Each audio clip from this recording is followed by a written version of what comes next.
बहुत प्रतीक्षा कर ली तुमने अर्जुन, परंतु अब उसका अंत हुआ, क्योंकि तुम अपने वास्तविक सखा से मिल ली।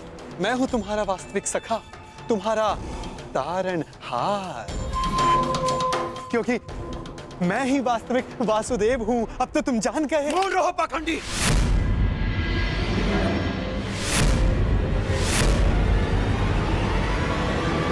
तुम्हें क्या लगता है कि वासुदेव की पोशाक धारण कर लेने से तुम वासुदेव बन सकते हो? दया आती है तुमको देखकर अर्जुन। जो पहले आया तुम्हारे समक्ष उसी को वासुदेव समझ लिया। हाँ? बहुत बड़ी भूल कर रहे हो तुम, परंतु अब तुम चिंता मत करो पार्थ अर्जुन। अब तुम मुझसे मिल लिए हो ना, सब ठीक हो जाएगा। मैं तुम्हारी इस भूल को सुधारूंगा। भूल तुमने की है और आंखें भी तुम्हारी बंद हैं। वासुदेव कर्म में विश्वास रखते हैं, दिखावे में नहीं। पर वास्तविक वासुदेव अपने आप की प्रशंसा नहीं करते और ना ही दूसरों की आलोचना। उनके कर्म ही उन्हें वासुदेव बनाते हैं और वो स्वयं से पूर्व संसार के हित की सोचते हैं। परंतु तुम केवल स्वार्थी मनुष्य हो जो अपने आप को वासुदेव कहते हो। सत्य तो यह है कि तुम्हें वासुदेव का अर्थ भी नहीं पता, नहीं समझते तुम। स्वप्न से बाहर निकलो और सत्य क्या है उसे समझो। मौन रहो दुस्साहसी! इतना दुस्साहस तुम्हारा कि यहाँ पर मेरे समक्ष ऐसी बातें कर रहे हो। तुम्हें अंदेशा भी नहीं है कि नियति तुम्हें मेरे समक्ष लेकर के आई है, क्योंकि तुम अनुचित मार्ग पे जा रहे हो अर्जुन। मैं तुम्हें सही मार्ग दिखाना चाह रहा हूं। परंतु मैं समझ गया कि यह सब मुझे मेरे उचित मार्ग से भटकाने का प्रयत्न था, और इस बात का भी अनुमान है मुझे कि यह सब करने के लिए तुम्हें यहां किसने भेजा है।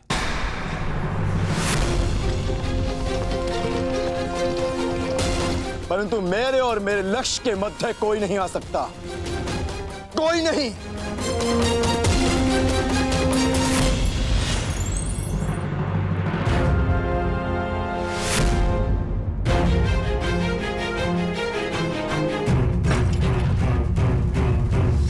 मेरे समक्ष आओ, अपने आप को वासुदेव कहने वाले बहरूपिये, समक्ष आओ। हाँ, उचित कहा तुमने अर्जुन, मैं बहरूपिया ही हूँ। कई रूप है मेरे। माखन चोर, कान्हा, बंसीधर और रणछोड़। इसीलिए रन छोड़कर भाग रहा हूँ। मुझे अपना समय व्यर्थ नहीं करना चाहिए। मुझे शीघ्र अतिशीघ्र वासुदेव के पास पहुंचना है।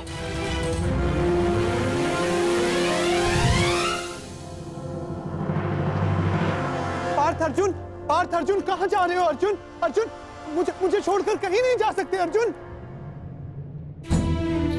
घर से आपका तात्पर्य अंग से है ना, या हस्तिनापुर के राजभवन से? आपके इस यथाकथित समाज में मेरे और मेरी माता की कोई स्थान नहीं।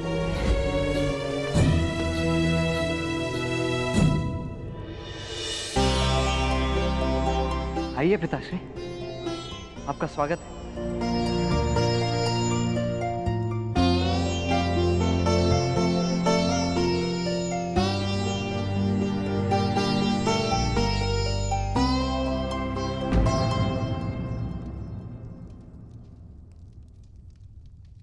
क्या हुआ सुप्रिया? कुछ नहीं, मैंने अभी जो इन्हें निर्णय सुनाया है ये उसी की प्रतिक्रिया है। कैसा निर्णय?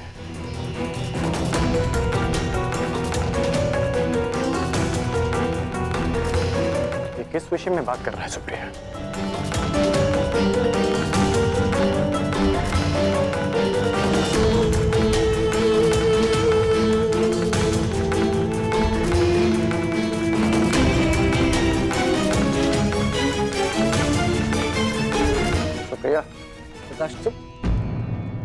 वो कुछ नहीं कह पाएंगी,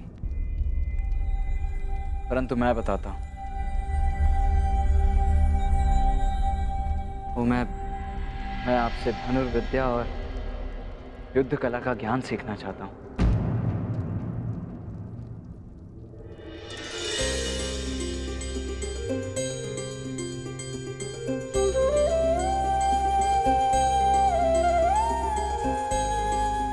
बस इतनी सी बात। हर पिता अपना ज्ञान, अपनी शिक्षा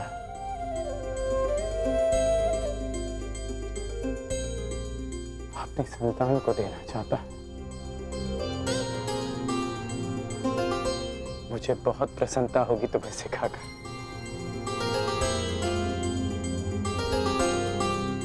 परंतु तुम्हें सिखाने की कोई आवश्यकता नहीं है। मैंने तुम्हें देखा है, तुम युद्ध कला में निपुण हो पुत्र। हाँ हूं, अवश्य हूं पिताश्री, परंतु आपसे अधिक नहीं। मैं आपसे भी अधिक कुशल बनना चाहता हूं, और इसके लिए मेरे पास समय बहुत कम शेष है।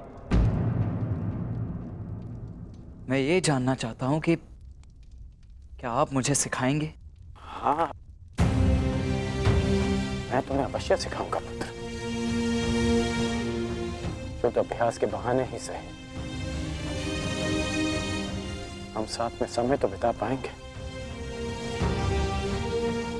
परंतु किस बात के लिए कम समय शेष? इसका उत्तर आप भी जानते हैं पिताश्री। संसार अब तक के सबसे बड़े महासंग्राम के द्वार पर खड़ा है। वासुदेव के निर्णय के साथ ही युद्ध की घोषणा भी हो जाएगी।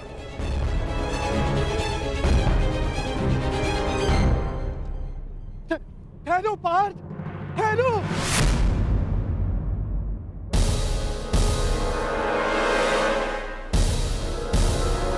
तुम मुझे छोड़कर कहीं नहीं जाओगे, नहीं जाने दूंगा मैं तुम्हें।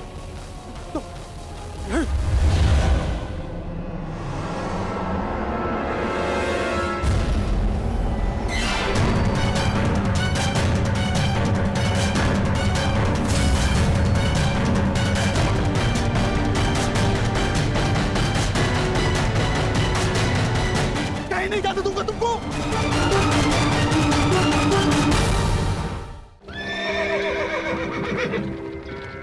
शीघ्र करो। तुम्हारा इस युद्ध से क्या संबंध है? एक योद्धा का युद्ध से वही संबंध होता है जो धनुष का बाण से होता है। मैं भी इस युद्ध में सम्मिलित होना चाहता हूं।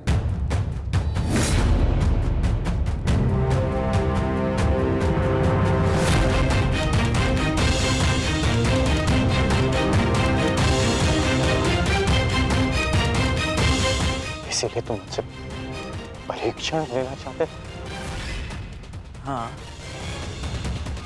क्यों? एक योद्धा होने के नाते क्या आपको ऐसा नहीं करना चाहिए? करना चाहिए, मुझे ऐसा करना चाहिए। देखो पुत्र, मैं तुम्हारे निर्णय का बहुत सम्मान करता हूं। मुझे तुम पर गर्व है, परंतु इस किंतु परंतु इसके लिए अब कोई स्थान शेष नहीं है। मैं अपना निर्णय ले चुका हूं और अपना पक्ष भी चुन चुका हूं। तुम अपना पक्ष भी चुन चुके हो? हाँ, जिस ओर मेरा मित्र साम होगा। पिताश्री, मैं जानता हूं ये युद्ध अनेक लोगों की बलि लेने वाला है, इसीलिए मैं चाहता हूं कि मेरे मित्र साम को जब मेरी आवश्यकता हो तब मैं उसके साथ उसकी सहायता के लिए उपस्थित हूं, प्रस्तुत हूं। और आपने तो सदा मित्र धर्म निभाया है ना? निभाया है ना? तो आशा है कि आप मेरे मित्र धर्म के आड़े नहीं हैं।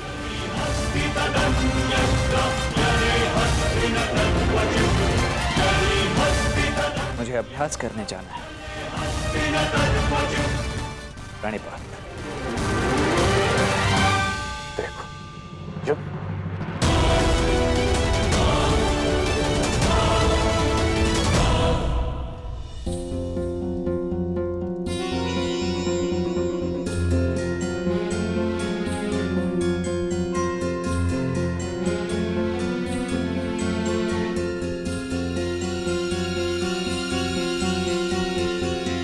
रहने दो पुत्री, तुम एक राजकुमारी, तुम्हें इतना परिश्रम करने का अभ्यास नहीं है, थक जाओगी। नहीं पिताश्री, आप चिंता मत कीजिए, मैं कर लूंगी।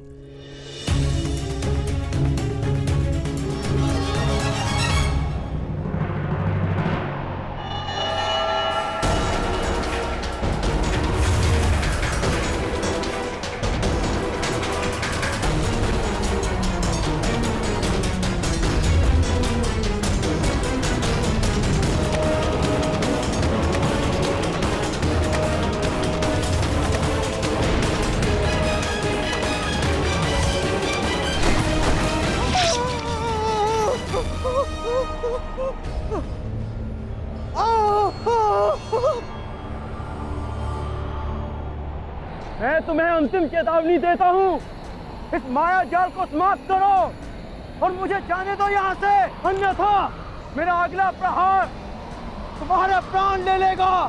और मेरा अगला प्रहार तुम्हारे जीवन का अंतिम क्षण होगा अर्जुन।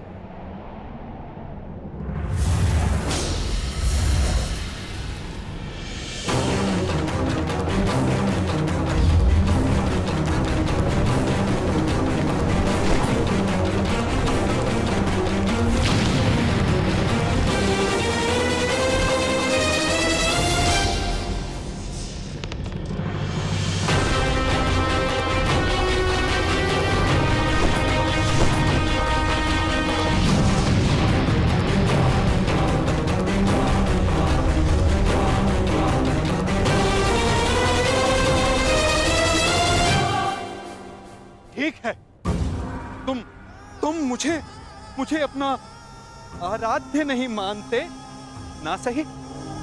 तुम जा सकते हो, क्योंकि मैं तुम्हारा शत्रु नहीं, ना तुम मेरे शत्रु हो। परंतु उस धूर्त कृष्ण को एक संदेश मेरा अवश्य दे देना।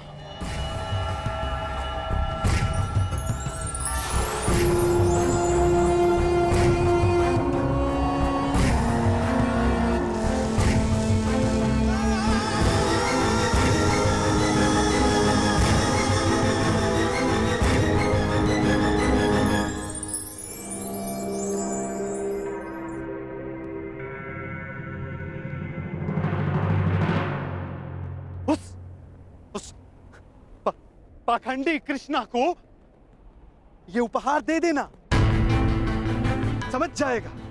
कहना उसको कि उसके पास मेरी एक वस्तु है जो मुझे चाहिए। तुम जा रहे हो, जाओ जाओ, परंतु तुम मेरे पास अवश्य आओगे। आना ही होगा, तुमको आना ही होगा।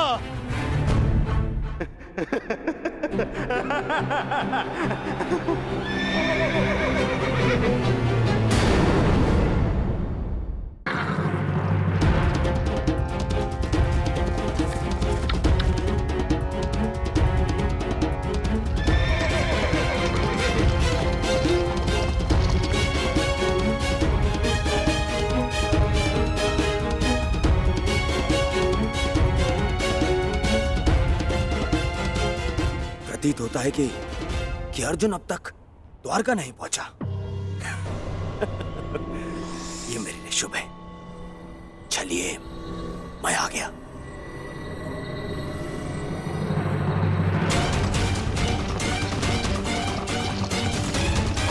और शीघ्रता करो सारथी।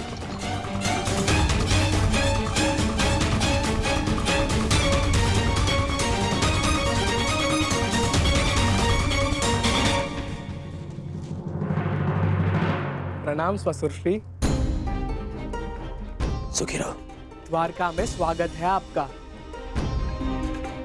आपको मैं बधाई अवश्य दूंगा कि पांडवों से पूर्व आप द्वारका पहुंच गए, परंतु भय इस बात का लग रहा है कि आपके लौटने पर इस बात का दुख ना मनाना पड़े कि आपके सारे प्रयत्न बेकार जाएंगे।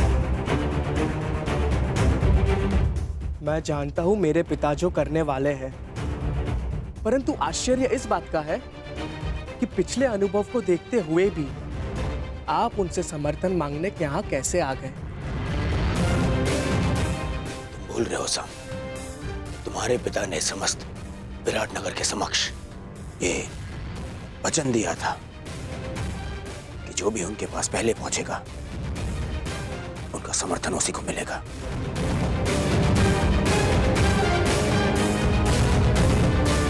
और देखो मुझे, मैं पांडवों से पहले यहां पहुंचा हूं।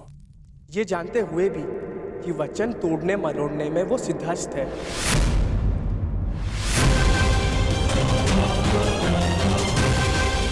उस सब बात में पहले मुझे केवल इतना बताओ कि तुम्हारे पिता इस समय कहां पे हैं? मुझे उनसे अभी मिलना है। इस समय वो विश्राम कर रहे हैं। मुझे विश्वास है इसमें भी उनकी कोई चाल है। कहां है तुम्हारे पिता का विश्राम कक्ष?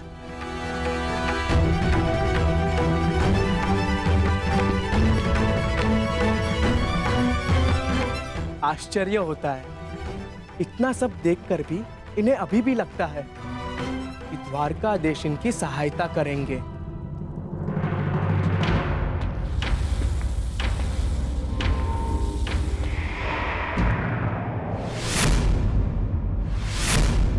दुर्योधन का रथ!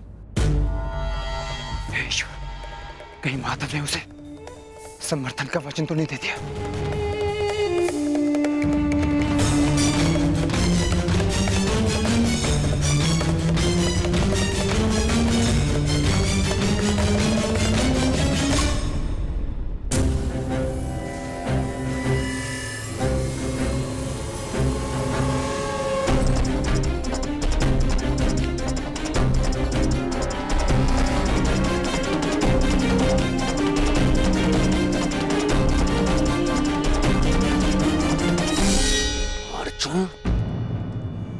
किसी भी परिस्थिति में मुझे अर्जुन से पहले वासुदेव तक पहुंचना है।